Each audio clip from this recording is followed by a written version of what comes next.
Bonjour et bienvenue sur Partage la parole. J'espère que vous allez bien. Mon nom est Benoît.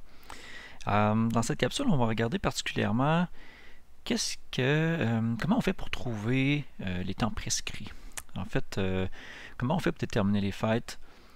Qu'est-ce que la Bible nous en dit? Parce que là, on a vu que le sabbat avait été perdu. On en a vu des preuves historiques, on en a vu des preuves bibliques. On a vu que le dimanche, il n'y a pas eu d'ordonnance en tant que telle pour transférer l'ordonnance du sabbat au dimanche. Même qu'au contraire, on a vu quelles sont les autorités humaines qui l'ont fait et encore pourquoi les gens aujourd'hui tiennent ce jour-là comme saint. Alors, on a vu également le samedi. On a vu l'histoire des calendriers, un peu qu'est-ce qui s'est passé avec les calendriers en fonction des différentes époques et tout. Maintenant qu'une fois que tout ça est comme un peu démoli, déconstruit, ou en tout cas qu'il y a un certain doute d'installer à tout le moins, on va regarder qu'est-ce que la Bible dit. Parce que le temps, on a tous conscience du temps qui passe. Mais comment on fait pour mesurer le temps? Le temps se mesure, entre autres, par le mouvement. Si tout était fixe, on n'aurait pas de repère vraiment pour déterminer comment le temps passe, comment le calculer. C'est à cause qu'on a des saisons, c'est à cause qu'on a des jours, des nuits, c'est à cause de tout ça qu'on sait que le temps passe. Maintenant, ça m'amène un peu au thème de la capsule, c'est-à-dire une demi-vérité plus une autre demi-vérité égale un mensonge. Dans cette capsule, je vous dirais que la première demi-vérité, c'est que les temps prescrits, c'est-à-dire les fêtes bibliques, sont calculés selon un calendrier lunaire, selon un cycle lunaire. L'autre demi-vérité, c'est de dire que le sabbat, lui, il est solaire et qu'il revient sur un cycle de 7 jours continuellement. J'en ai parlé un petit peu dans la capsule sur le samedi. Quand on fait cette séparation-là de deux éléments, d'un solaire et d'un cycle lunaire, on voit qu'il y a un décalage qui se crée, il y a un glissement qui se crée. Ça fait apparaître des conflits. On va les regarder un peu plus loin dans d'autres capsules, mais là, présentement, ce que j'aimerais vous montrer, puis regarder avec vous, c'est vraiment faire une explication du système de temps. Le temps qui est évalué par le mouvement, comme je viens de vous l'expliquer. Donc, qu'est-ce que la Bible en dit? Eh bien, si c'est quelque chose d'aussi important que ça, on devrait le retrouver en Genèse. On devrait le retrouver dès la création du monde. Et en effet, on le retrouve dès la création du monde. On le retrouve dans le récit de la Genèse. Avant d'aller là, je vais faire juste une petite parenthèse. Depuis longtemps, le soleil, la lune, les étoiles sont considérés par l'homme comme étant des choses qui sont dans le ciel, des choses qui sont presque divines. D'un sens que souvent l'homme va avoir tendance à diviniser ou à prêter une nature divine à ces choses-là. Il y a aussi du symbolisme qui est associé au soleil, par exemple. On va lui donner un aspect masculin. On va associer le cycle de la lune à un aspect féminin, à cause d'un rapprochement entre le cycle lunaire et le cycle menstruel. D'ailleurs, le mot menstruel vient de mensuel, donc ça a la même origine de mot. Le cycle menstruel est d'environ 28 jours, le cycle lunaire complet, 29 jours et demi, si on regarde le cycle vraiment complet. Donc, ceci étant dit, j'aimerais juste vous partager un petit bout de verset biblique qui vient de la Genèse. J'aimerais commencer par ça. C'est un songe que Joseph, un des fils de Jacob, a eu, dans lequel il disait, regardez en Genèse 37, verset 9, « Il eut encore un autre songe et le raconta à ses frères. Et il dit, voici, j'ai eu encore un songe. Et voici, le soleil et la lune et 11 étoiles se prosternaient devant moi. » Intéressant ici, on a le soleil, la lune et les étoiles. D'accord? Mais regardez l'interprétation qu'en fait son père. Il le raconta à son père et à ses frères. Mais son père le reprit. Il lui dit, « Que veut dire ce songe que tu as eu?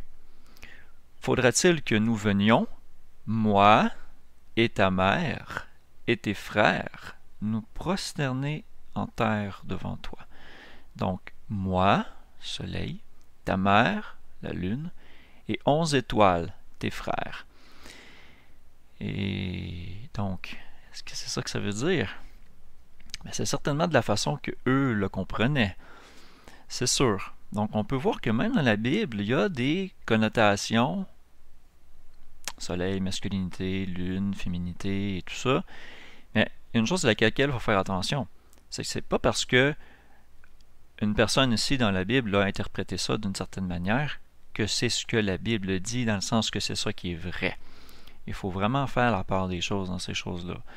Un peu comme si on voit quelqu'un qui fait un meurtre dans la Bible, on ne doit pas se dire « Ah, c'est écrit dans la Bible, c'est correct ». Non, il faut en juger, il faut voir que le meurtre, c'est quelque chose qui est contraire à la loi de Dieu. Donc, c'est un mauvais exemple qu'on nous donne. Et c'est exactement ce qui est écrit un peu plus loin. Quand on s'en va justement dans la loi, en Deutéronome 4, 19, ça dit ne faites pas de figure, d'image taillée, quelque ressemblance de quoi que ce soit, quelque figure, mâle ou femelle, la figure d'une bête, d'un oiseau, d'un animal qui rampe sur le sol, d'un poisson. Et il dit aussi, à 4.19, de peur aussi qu'élevant tes yeux vers les cieux, et voyant le soleil, la lune et les étoiles, toute l'armée des cieux, tu ne sois poussé à te prosterner devant eux, et que tu ne serves ces choses que l'Éternel ton Dieu a données en partage à tous les peuples qui sont sous les cieux. Ainsi, la lune, le soleil, les étoiles ont été donnés en partage à tous les peuples. Pas juste Israël, pas juste une petite gang de personnes qui peuvent interpréter, lire les étoiles, ou en tirer des prognostics, ce qu'on appelle l'astrologie, qui est en fait une pratique interdite par la Bible. Donc, dans la Bible, on associe aussi des étoiles à des anges. Donc, quand on parle de toute l'armée des cieux, on parle aussi des anges par extension. Donc, je trouve ça intéressant parce que c'est un commandement très important à prendre en compte quand on parle d'un sujet comme lequel je vais vous parler. Et vous allez voir la comparaison, c'est que là, je vais vous parler d'une horloge. Une horloge que Dieu a mis dans le ciel et qui est là pour nous indiquer des temps précis.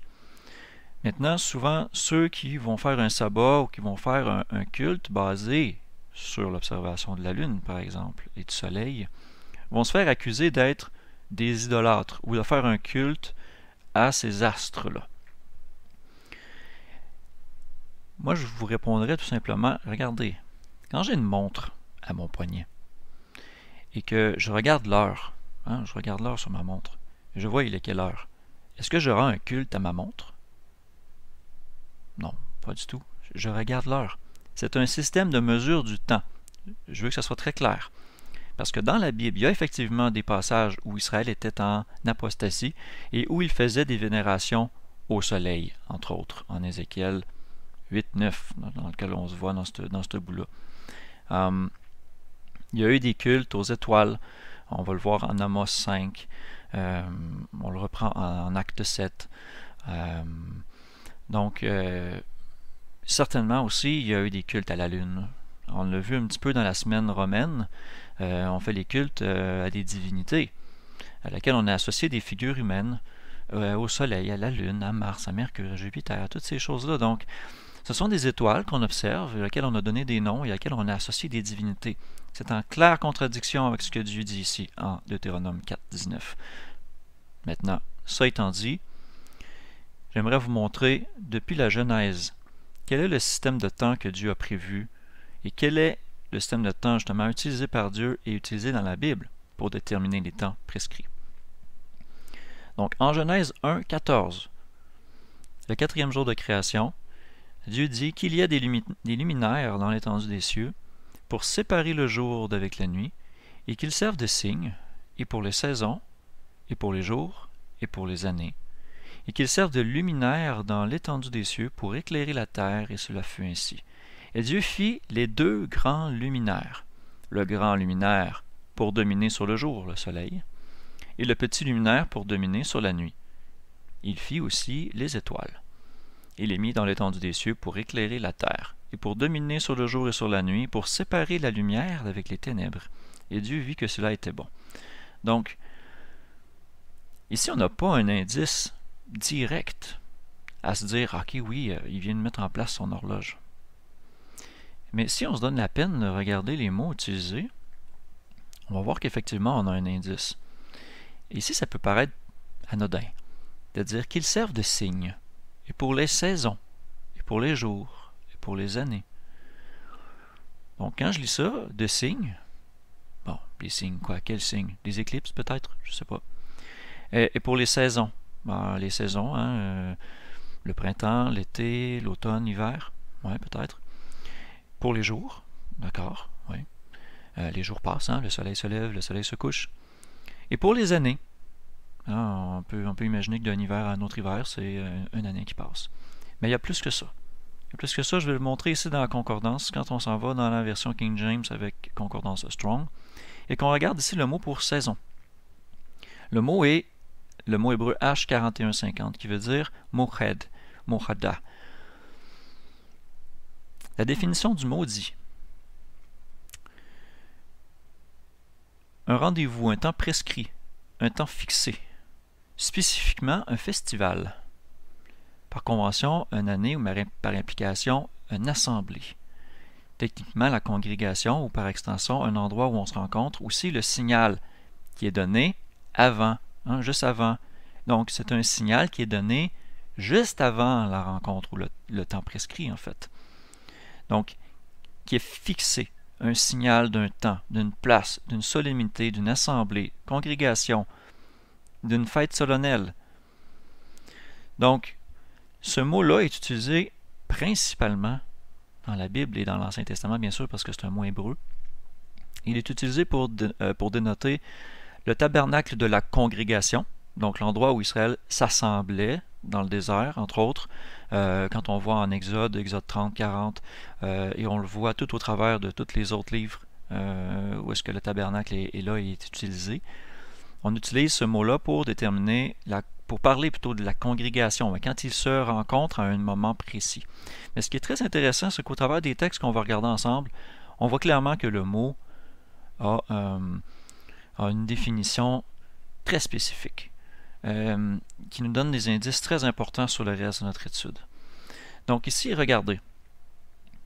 Il a mis les deux lumières dans le firmament pour diviser le jour de la nuit et pour qu'ils soient pour des signes et pour des temps prescrits, ou pour des fêtes. Donc quand on parle de temps prescrit, ça veut dire qu'ils sont régis par les deux grands luminaires qu'il a mis dans le ciel, et d'une certaine partie des étoiles aussi. Est-ce qu'on a d'autres textes là-dessus? Bien sûr, on va les regarder. Je vais aller en Exode 13. Donc en Exode 13, ici ça dit, avant de regarder le Strong, je vais lire. Donc ici on parle des pains sans levain pendant 7 jours, qui est une des fêtes du premier mois. Donc ça dit, cela te sera comme un signe sur ta main et comme un mémorial entre tes yeux, afin que la loi de l'Éternel soit dans ta bouche, car l'Éternel t'a retiré d'Égypte à main forte. Et regardez ici, tu garderas donc cette ordonnance en sa saison, tous les ans. Et là, c'est ça ici qui est intéressant. Vous allez garder cette ordonnance en sa saison, moed, moada. Ça veut dire à son temps prescrit, au moment où je vous l'ai donné, au moment où est-ce que c'est prévu. C'est ça que ça dit. Et qu'est-ce qui est supposé fixer ce moment prévu-là? C'est le soleil et la lune. Relativement simple, vous allez me dire, oui, il y a un petit peu plus de technique un peu derrière, mais ce que je veux vous montrer présentement, c'est simplement l'agencement des textes qui démontre bien le lien qu'a les fêtes par ce mot-là, mohed, avec le système de temps que je vais vous montrer. Et ça va se préciser. Ok, on continue. Exode 23. On s'en va en Exode 23, 14, 15.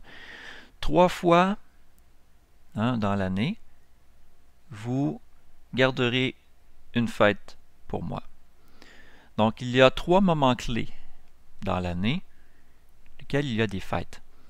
Les fêtes du printemps, c'est-à-dire la Pâque, les pains sans levain et les premiers fruits. Ensuite, il y a la Pentecôte. Et ensuite, il y a les fêtes d'automne. Tempête, expiation, tabernacle. Ça fait un total de 7 fêtes si on en exclut le sabbat qui revient à toutes les semaines. Donc, ici, on voit que le mot, encore ici, mohed, revient. Quand ça dit en Exode 23:15, vous garderez la fête des pains sans levain, vous mangerez des pains sans levain 7 jours, comme j'ai commandé, au temps prescrit. Hein, voyez-vous ici? Au temps prescrit. Ici, le mot, il est bien traduit. In the time appointed, donc au moment prescrit, au temps convenu, du mois d'Abib, qui est l'équivalent du premier mois, qui est dit aussi Nisan, qui est le nom babylonien, ou encore on va retrouver ailleurs Xanticus dans certains textes, comme dans les écrits de Joséphus.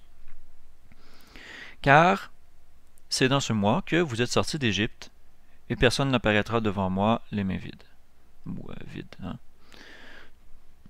Donc c'est intéressant ici de voir encore là la corrélation entre temps prescrit, la corrélation avec Genèse 1:14, qui dit carrément que le temps prescrit, c'est par le soleil et la lune. Donc, allons en Exode 34:18.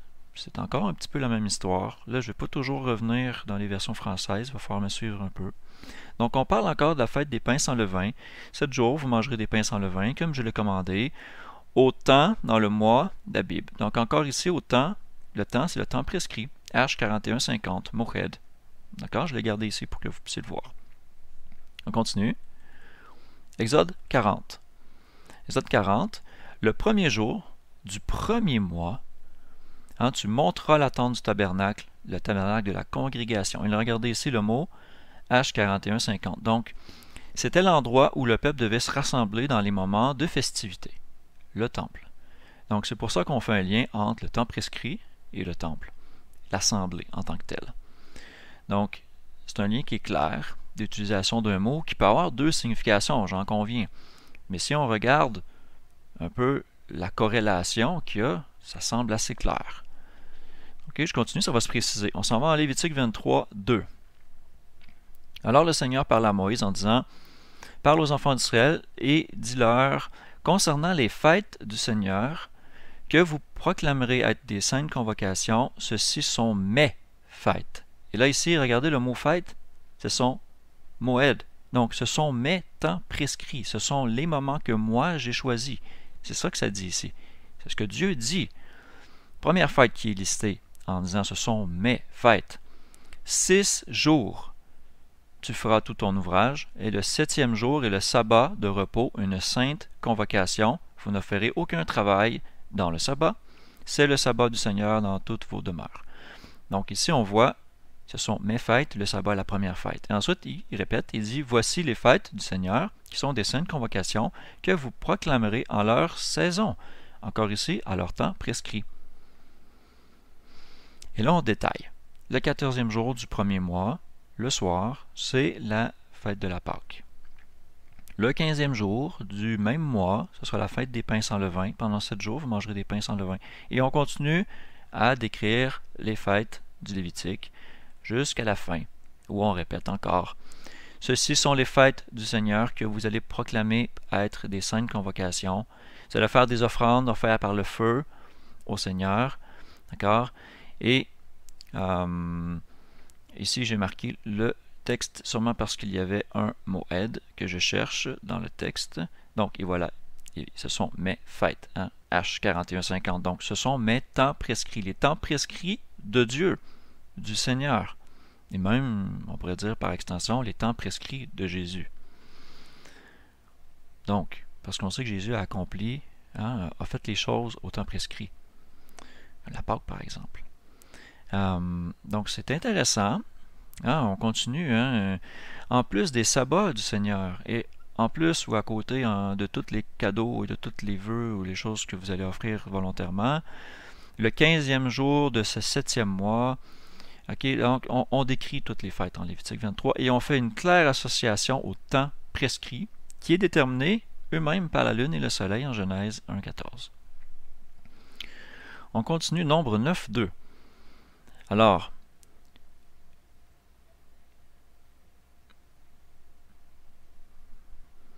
le Seigneur parla à Moïse dans le désert de Sinaï le premier mois, la seconde année après qu'il soit sorti de la terre d'Égypte en disant, Laisse les enfants d'Israël aussi garder la Pâque à son temps prescrit.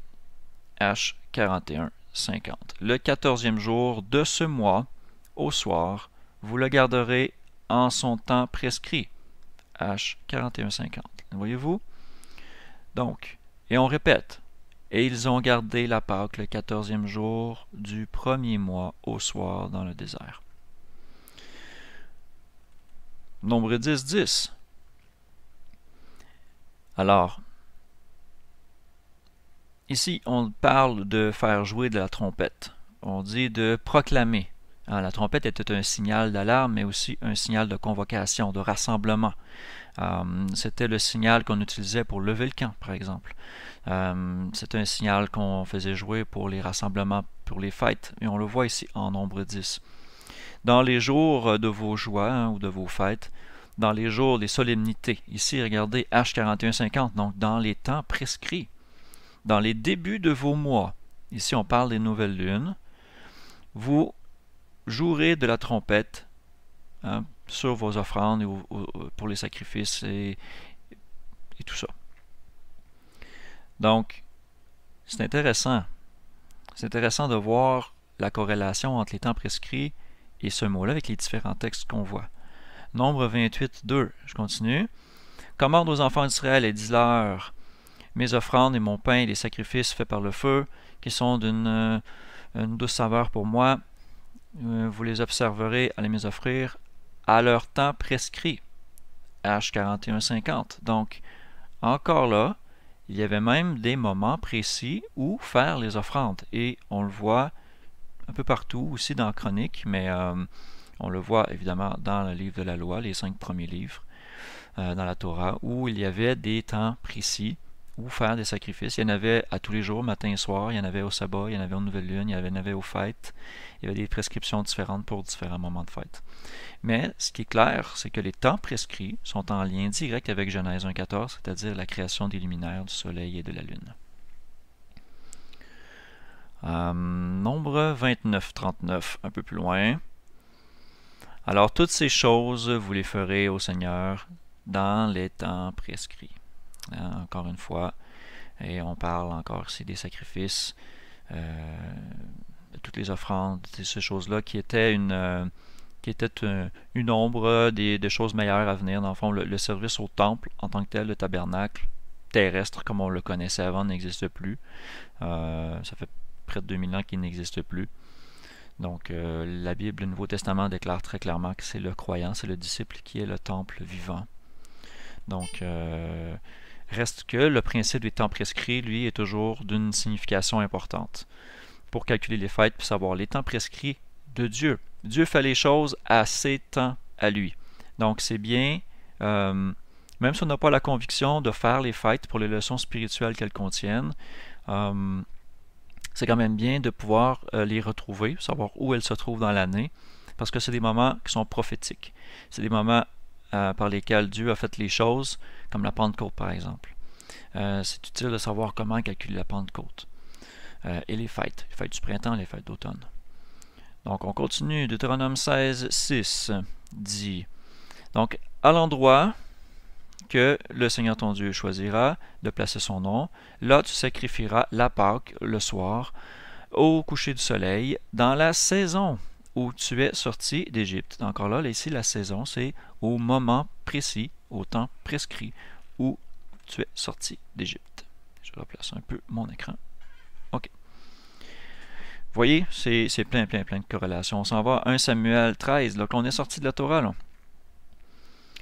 Et puis, on voit, est-ce qu'on voit encore ici le H 41:50 à quelque part ici? Oui. Donc, Samuel dit, qu'est-ce que tu as fait? Et Saül dit, voici, j'ai vu que les gens se dispersaient de moi et tu ne venais pas dans les jours que tu avais prescrits ou les jours que tu avais annoncés. Hein? The days appointed. Donc, ce mot-là signifie aussi un rendez-vous. Et c'est intéressant, un rendez-vous. Et c'est là que je veux avancer un peu dans la définition du mot. Je vais venir, il va falloir que je ferme, là, Samuel. OK. Le mot mohed. De par la signification, il vient d'un autre mot, d'une racine. Il a une racine plus profonde dans sa signification. Ça provient du mot H3253 qui est Yahad. Donc, c'est un mot primitif qui veut dire by agreement or appointment.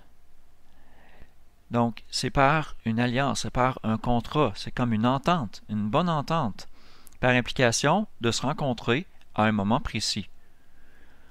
C'est marqué to summon to trial, donc c'est de convoquer comme un peu au tribunal,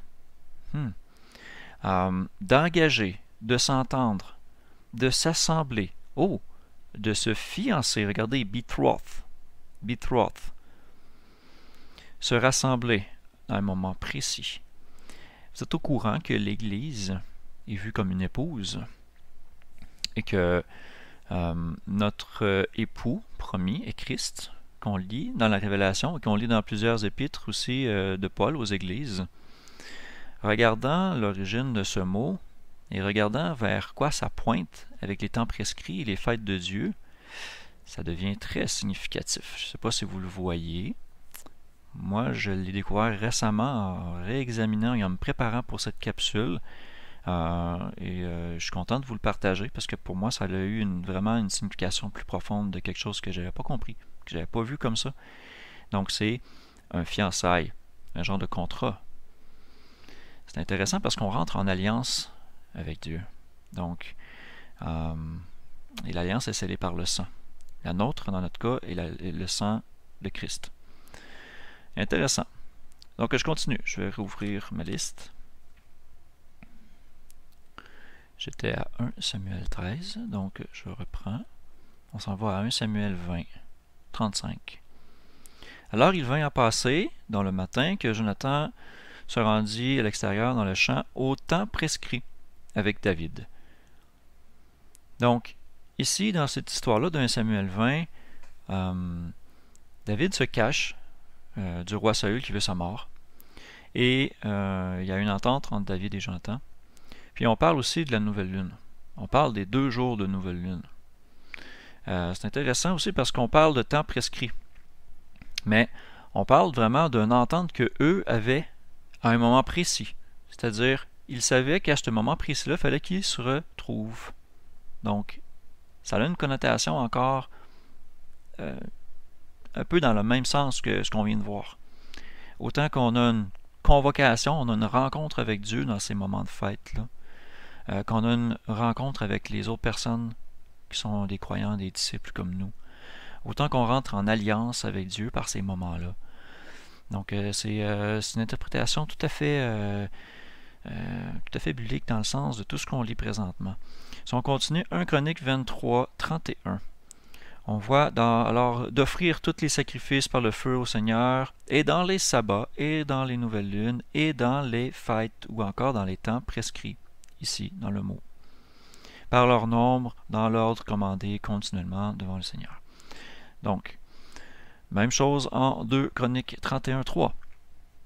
On voit encore les sacrifices, le matin, le soir, les sacrifices du sabbat, les nouvelles lunes, les fêtes, les temps prescrits ou les fêtes, H41, 50. Comme il est écrit dans la loi du Seigneur, qu'on a vu un peu plus haut, évidemment, dans Nombre, Deutéronome, Lévitique. On continue, on s'en va en Néhémie, on est dans les prophètes.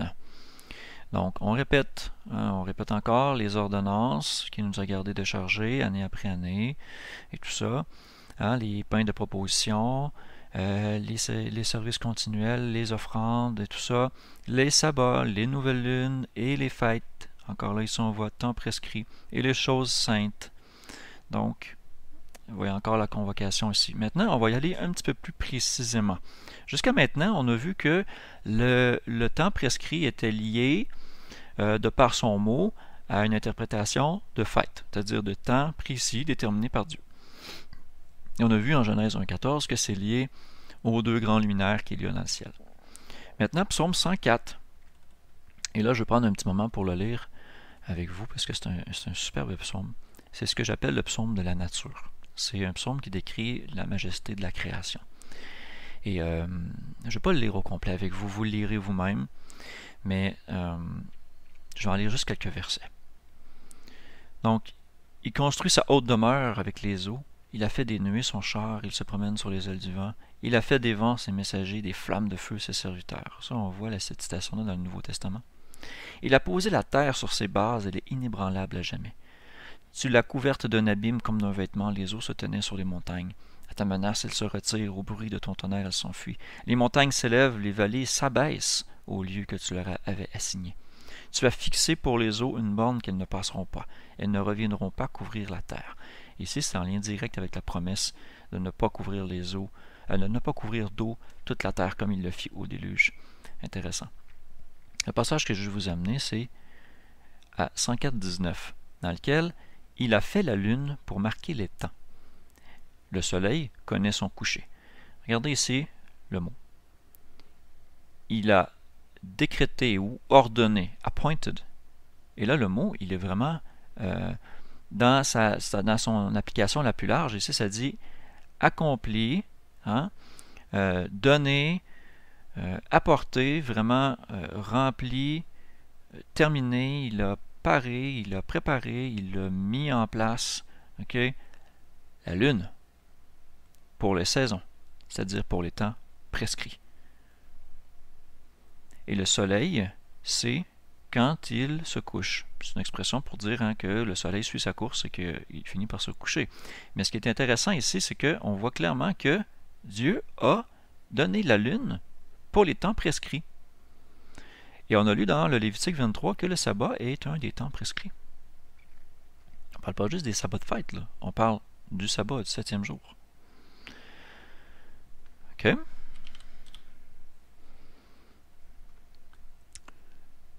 On est à Psaume 104. Oups. On s'en va en Ésaïe 14-12. Ici, ça prend une connotation encore un peu plus particulière. Vous allez voir. Ce passage-là, ici, parle du roi. Quand on le regarde dans le contexte, ça parle du roi de Babylone. Et tu commenceras ce chant sur le roi de Babylone et tu diras, et là, il chante ça. Puis il y a un passage qui parle de quelque chose qui semble dépassé un peu comme le roi de Babylone. Si on se rappelle bien aussi de l'exhortation, sortez de Babylone, sortez d'elle, mon peuple. On voit ce message-là en Jérémie. On voit ce message-là dans la Révélation. C'est un message pour sortir des faux cultes. Puis, c'est intéressant ici parce qu'on fait le lien. Regardez, comment es-tu tombé du ciel, astre brillant? Ici, entre parenthèses, on a mis Lucifer. Parce que ici, le mot est, ça veut dire, le mot de base c'est Hellel, duquel d'ailleurs on tire le mot Hallelujah. Alors on détaille, fils de l'aurore, comment as-tu été abattu à terre, toi qui foulais les nations? Tu disais en ton cœur, je monterai aux cieux, j'élèverai mon trône par-dessus les étoiles de Dieu, je siégerai sur la montagne de l'assemblée, aux régions lointaines de l'Aquilon, au ciel. Je monterai sur les hauteurs des nus, je serai semblable au Très-Haut. Ça, c'est la partie où il se vante d'être comme Dieu, de vouloir être comme Dieu. Et il disait en son cœur, je vais m'asseoir sur la montagne de l'assemblée. Donc, la montagne, c'est un symbole pour, souvent, le royaume de Dieu. C'est un symbole de pouvoir, une montagne, dans la Bible. Et là, ce qui est particulier ici, c'est qu'on parle de la montagne de l'assemblée. On parle d'un lieu où l'assemblée pourrait se réunir. Ça a-t-il un sens? Peut-être. Allons voir le mot hébreu ici. Regardez. Je m'assiérai sur la montagne de la congrégation, et ici c'est le mot mohed. Autrement, on pourrait le traduire, je m'assoirai sur la montagne des temps prescrits. Ou encore, je déterminerai mes propres temps prescrits. C'est-à-dire que je vais m'arranger, c'est ça que Lucifer ici, ou Satan, on pourrait le dire, dans sa forme un peu symbolique, pourrait dire, c'est qu'il a dit dans son cœur, je monterai aux cieux, j'exalterai mon trône au-dessus des étoiles de Dieu, et je m'assoirai sur les temps prescrits. Donc, il va faire ses propres fêtes. Voyez-vous le lien avec Daniel 7,25 qui dit que la bête, par le pouvoir et l'autorité de Satan, va altérer le calendrier et changer la loi. Donc, quelle loi a été changée? On sait que le calendrier a affecté la Pâque. On sait qu'il a comme altéré le calcul du sabbat aussi. On va le voir avec la prochaine capsule sur Hillel et Constantin d'une manière plus précise, comment ça a été manipulé, tout ça. Maintenant, avec les connaissances qu'on a, si vous avez écouté les autres capsules, vous allez comprendre. Mais ici, ce passage-là est assez troublant. Ça veut dire que Satan lui-même veut s'asseoir sur les temps prescrits. Il veut les mettre à sa main. Il n'accepte pas que les temps de Dieu soient respectés en leur moment, donc il va user de toutes sortes de stratagèmes, soit les annuler, comme ceux qui disent que la loi est annulée, elle est clouée à la croix, par exemple, qui est faux. Ou encore vont sortir des excuses comme dire « Moi, je fais mes fêtes en Christ ». Ça veut dire quoi, ça, faire ses fêtes en Christ? Savez-vous c'est quoi être en Christ? Allez lire 1 Jean 3, voir toutes les allusions d'être en lui. En lui. Et aussi quand Jésus dit que beaucoup de gens vont l'appeler Seigneur, Seigneur, n'avons-nous pas fait des miracles en ton nom? Il va dire, sortez de moi, je ne vous ai jamais connu, vous qui commettez l'iniquité, la transgression de la loi. Donc si on sort de lui, c'est parce qu'on se croit en lui. Et ici, on fait le lien avec Satan qui carrément prend possession des temps prescrits, altère le calendrier de Dieu et s'exalte lui-même. Donc ça veut dire que si on ne fait pas les fêtes au temps prescrit de Dieu, involontairement on peut rendre un culte à Satan. Juste parce que, en fait, on a été dévié de notre course. Même si on a la meilleure intention du monde. Donc c'est pour ça, entre autres, que je crois que c'est important de vous partager ces textes-là. Je vais continuer. J'ai suffisamment expliqué sur ce verset-là, je crois. Vous pourrez faire des recherches là-dessus ailleurs sur Internet. Vous allez voir que je ne suis pas le seul à en être venu à cette conclusion-là.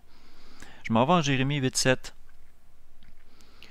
Donc, encore là, ici, ça dit « En ce qu'il a mis dans les cieux connaît les temps prescrits. » La tortue sait, elle observe le temps, mais mon peuple but my people know not the judgment of the Lord.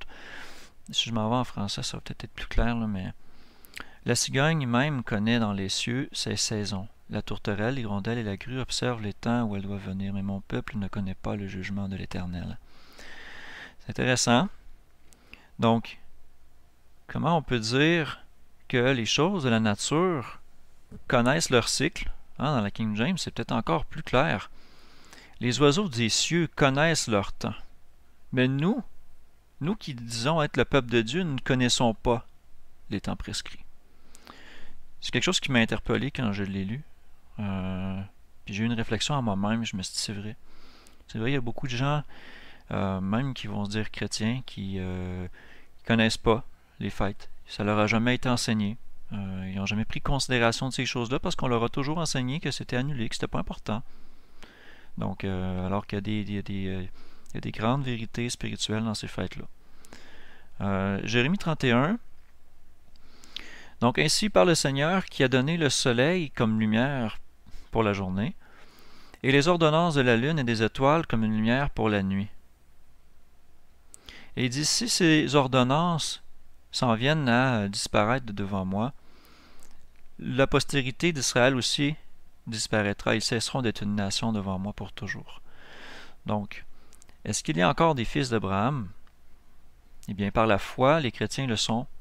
Postérité d'Abraham, on se joint à l'Israël spirituel. Et les Juifs, bien que dans leur incrédulité, s'ils acceptent Christ, ils rejoignent aussi l'Israël spirituel de Dieu, que Dieu a prévu par son Fils Jésus. Donc, encore là, ici, on fait une claire allusion à ça, avec l'ordonnance qu'il a mis dans le ciel, le soleil et la lune. Ici, on va voir les versets, les mots plutôt, de ces versets-là. Allons voir si c'est quelque chose d'intéressant. On ne voit pas nécessairement le mot mohed, je crois. C'est plus ici une question de principe. Je l'avais gardé parce que je trouvais que ça allait chercher, ça allait chercher vraiment le sujet. Ouais, voilà. Les ordonnances de la lune, les étoiles pour la nuit. Ok.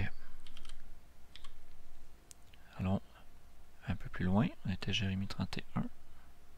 Donc, on s'en va à Lamentation 2.6. J'ai déjà montré ce verset-là quand j'ai parlé dans la capsule du sabbat qui était perdu. Et regardez ici, on va apporter une petite précision. Dans le texte, ça dit « Il a fait violence à son tabernacle, il a détruit son jardin, il a détruit les places de ses assemblées. » Et regardez ici, c'est les temps prescrits. Donc Dieu a détruit ces temps prescrits. Et il les a retirés, il les a fait oublier parce qu'ils étaient profanés. Donc pour les protéger, il les a mis de côté jusqu'à ce que les choses soient restaurées. Alors, le Seigneur a causé les fêtes solennelles, les temps prescrits, et les sabbats d'être oubliés en Sion. Et dans son indignation, il a rejeté le roi et le sacrificateur. Un peu, c'est comme ça qu'on peut lire dans une version française. Donc, intéressant ici. C'est intéressant encore, hein? Voyez. C'est spécial.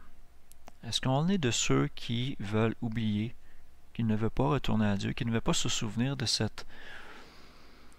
ces fiançailles-là qu'on a avec lui, de cette alliance qu'on a avec lui? Bien sûr que oui. On l'a par Christ, cette alliance. Les fêtes avaient certainement des ordonnances charnelles, comme on lit en Hébreu, 8, 9, 10. Mais ils ont certainement aussi des applications spirituelles. Et c'est quelque chose qui m'attriste beaucoup de voir les chrétiens de nos jours qui rejettent ces prescriptions-là, ces commandements-là, qui sont pour notre bénéfice, qui sont des moments de rencontre privilégiés avec Dieu, pour apprendre qu'est-ce qu'il a à nous montrer, puis nous faire comprendre la voie du salut et la vivre, pour qu'il nous change, pour qu'il nous convertisse, pour qu'il change notre cœur, qu'il nous fasse comprendre des choses profondément. On devrait revenir à ces ordonnances-là, d'une manière simple, en esprit et en vérité. Ézéchiel 44, 15. Ici, j'ai mis beaucoup de textes dans Ézéchiel 44. Ah oui, on parle des fils de Zadok. Donc, ça dit ici que il y a des prêtres qui ont mal servi, et puis qu'ils ont servi leurs idoles. Ils ont fait tomber la maison d'Israël dans l'iniquité. À cause de cela, il a levé sa main contre eux. Ils porteront la peine de leur iniquité. Ils ne s'approcheront pas de moi pour exercer le sacerdoce. Il faut comprendre que aussi par Pierre, je crois, dans le Nouveau Testament, on est dit qu'on est des prêtres et des sacrificateurs, une nation sainte, un sacerdoce. En Révélation, ça dit qu'il a fait de nous des sacrificateurs pour Dieu.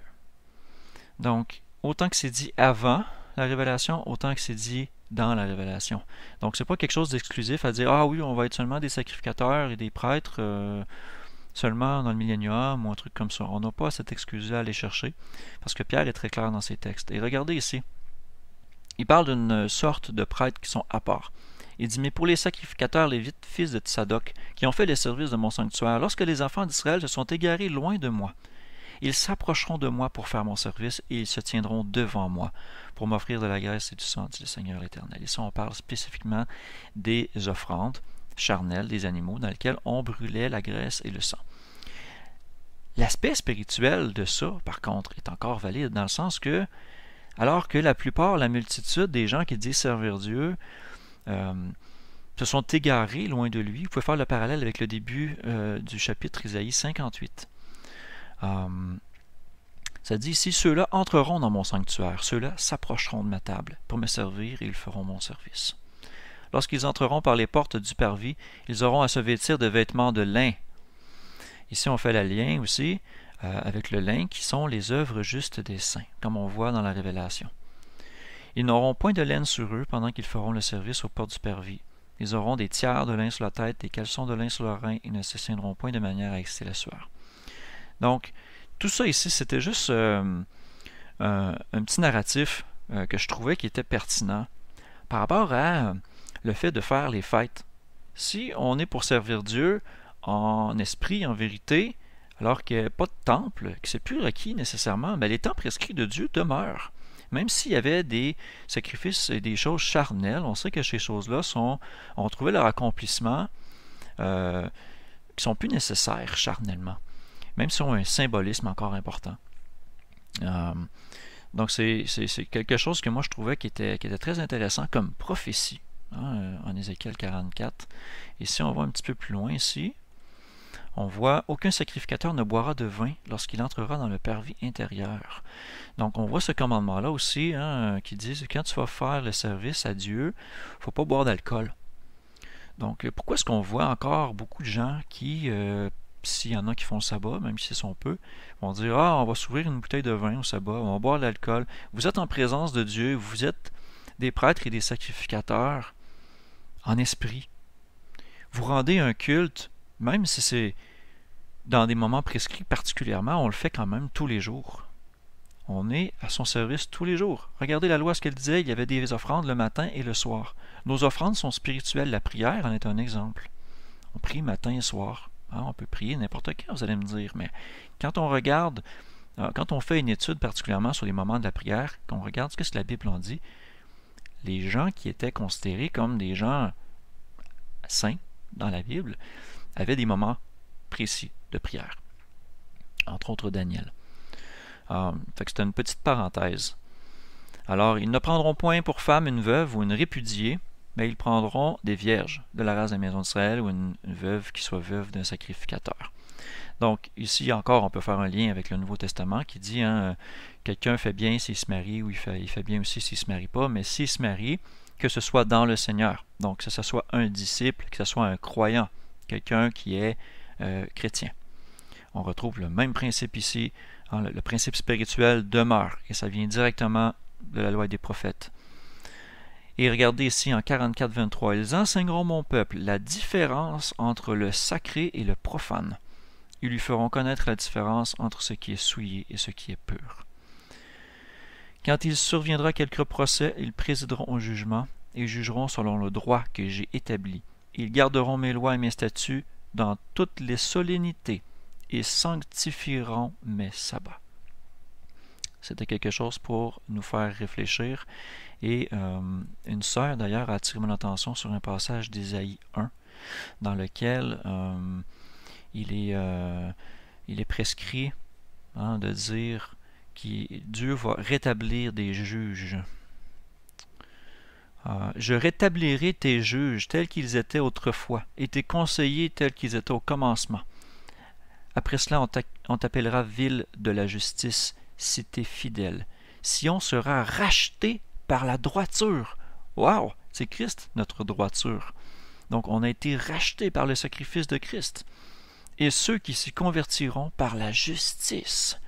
Donc, ceux qui croient en Christ vont aussi exercer la justice et la droiture. Mais les rebelles et les pécheurs seront détruits ensemble, et ceux qui abandonnent l'Éternel périront. S'il vous plaît, revenez à Dieu. Revenez à Dieu, apprenez que ces temps prescrits, ces ordonnances sont toujours d'une grande signification spirituelle, qui sont édifiants.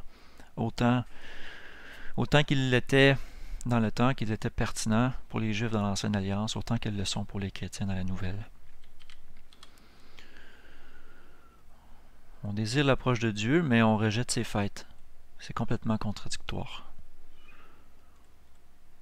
Alors, quand je vous ai dit que ça faisait un lien avec Daniel 7, 25, quand je parlais de Satan qui s'assoit sur la montagne de l'Assemblée, sur les temps prescrits, on voit cette bête qui est, quand on fait une analyse des différentes bêtes qui représentent l'Empire romain, qui a pris possession du catholicisme et qui a d'une main de fer un peu imposé sa marque partout dans le monde.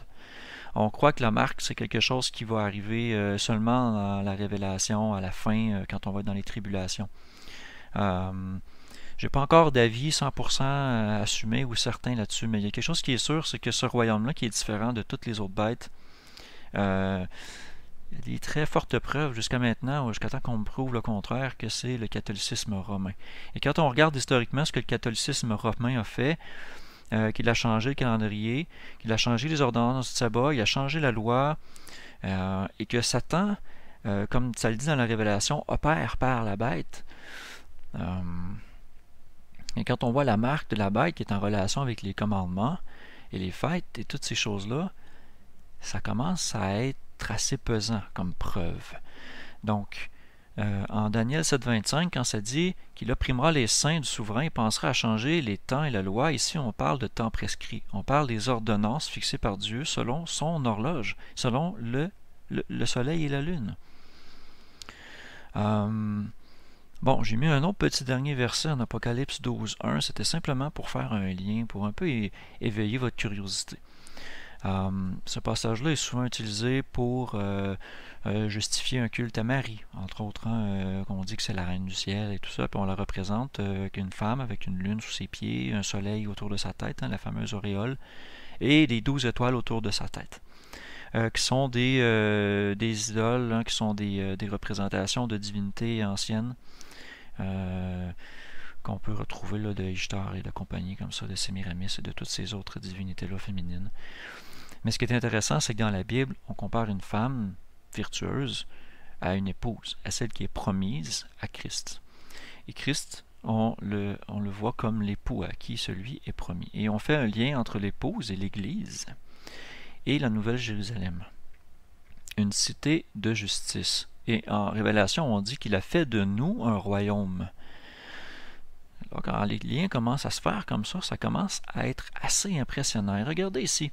Or, il parut un grand signe dans le ciel, une femme revêtue du soleil, et ayant la lune sous ses pieds, et sur sa tête une couronne de 12 étoiles. Et quand on regarde le narratif, ici, on peut en trouver différentes interprétations. Mais si on regarde, simplement pour éveiller votre curiosité, si on regarde, il y a un grand signe dans le ciel, une femme, c'est-à-dire l'Église, revêtue du soleil et de la lune, et sur sa tête une couronne de 12 étoiles. On peut facilement faire le lien, encore là, avec les temps prescrits. Vous les voyez-vous?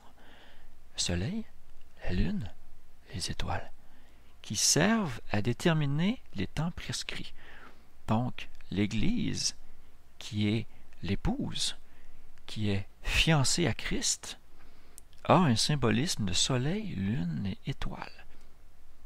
Je ne vais pas tirer les choses, les amener plus loin que ce que le texte veut dire, mais regardez les liens avec tout ce qu'on vient d'expliquer.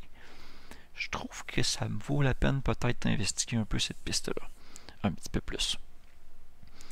Ceci étant dit, j'ai fait le tour. Donc le but de la capsule, c'était vraiment juste de poser la base. La base est de dire que les temps prescrits qu'on retrouve en Genèse 1,14, c'est selon la lune et le soleil, et puis c'est ça qui servent pour les temps prescrits. Et là, je vais vous amener des images pour vous faire réfléchir un peu, pour finir un peu la conclusion de tout ça. Dans ces images-là, je vais juste vous faire un petit résumé de ce qu'on vient de voir. Donc, le soleil, la lune, ont été donnés pour établir un cycle, pour mesurer le temps. Par le mouvement du soleil, on est capable de déterminer une journée.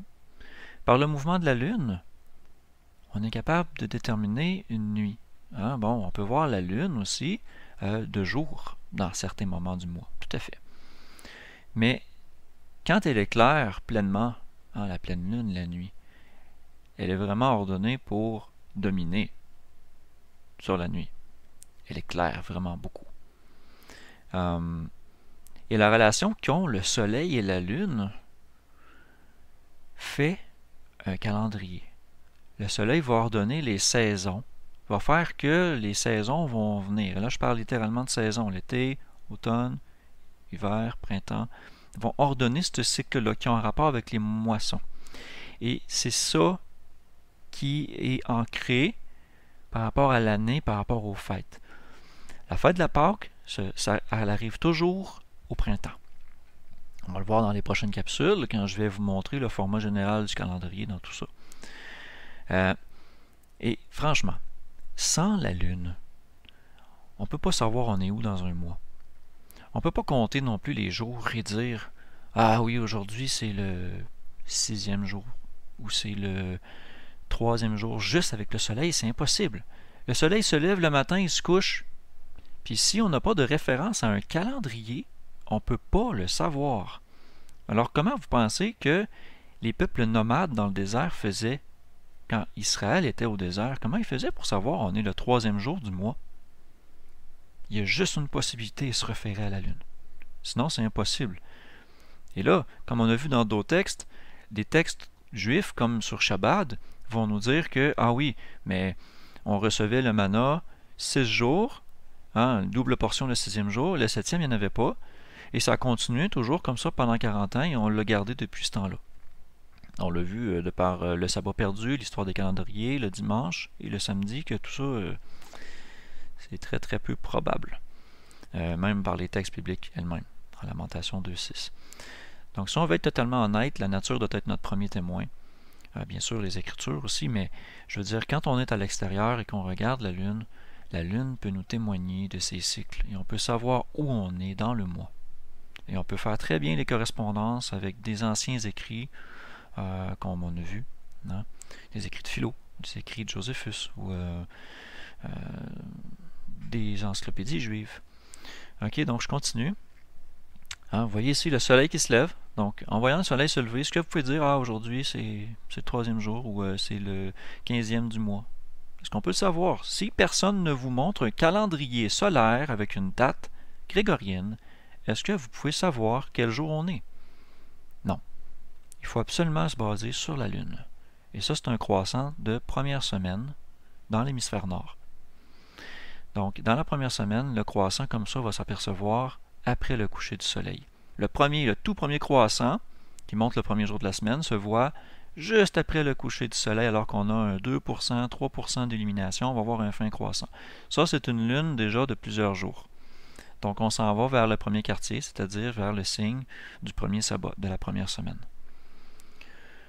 Donc, ça, c'est une lune d'environ 4 jours. 2-3 jours peut-être même, là. 3-4 jours. OK. Et les étoiles, les étoiles nous ont été données pour nous repérer aussi. On sait qu'il y a beaucoup de navigateurs qui se repéraient avec les étoiles. Et les étoiles bougent également. Donc, par leur mouvement, on peut trouver un pattern en fonction de l'année. Vous connaissez sûrement les signes du zodiaque et toutes ces choses-là. Même si on en tire des pronostics d'astrologie, ce qui est complètement contraire à ce qu'on a vu en Deutéronome 4.19, on peut quand même voir que les constellations qu'on voit en fonction de notre latitude, en fonction du temps, en fonction de l'heure et en fonction de la saison, changent.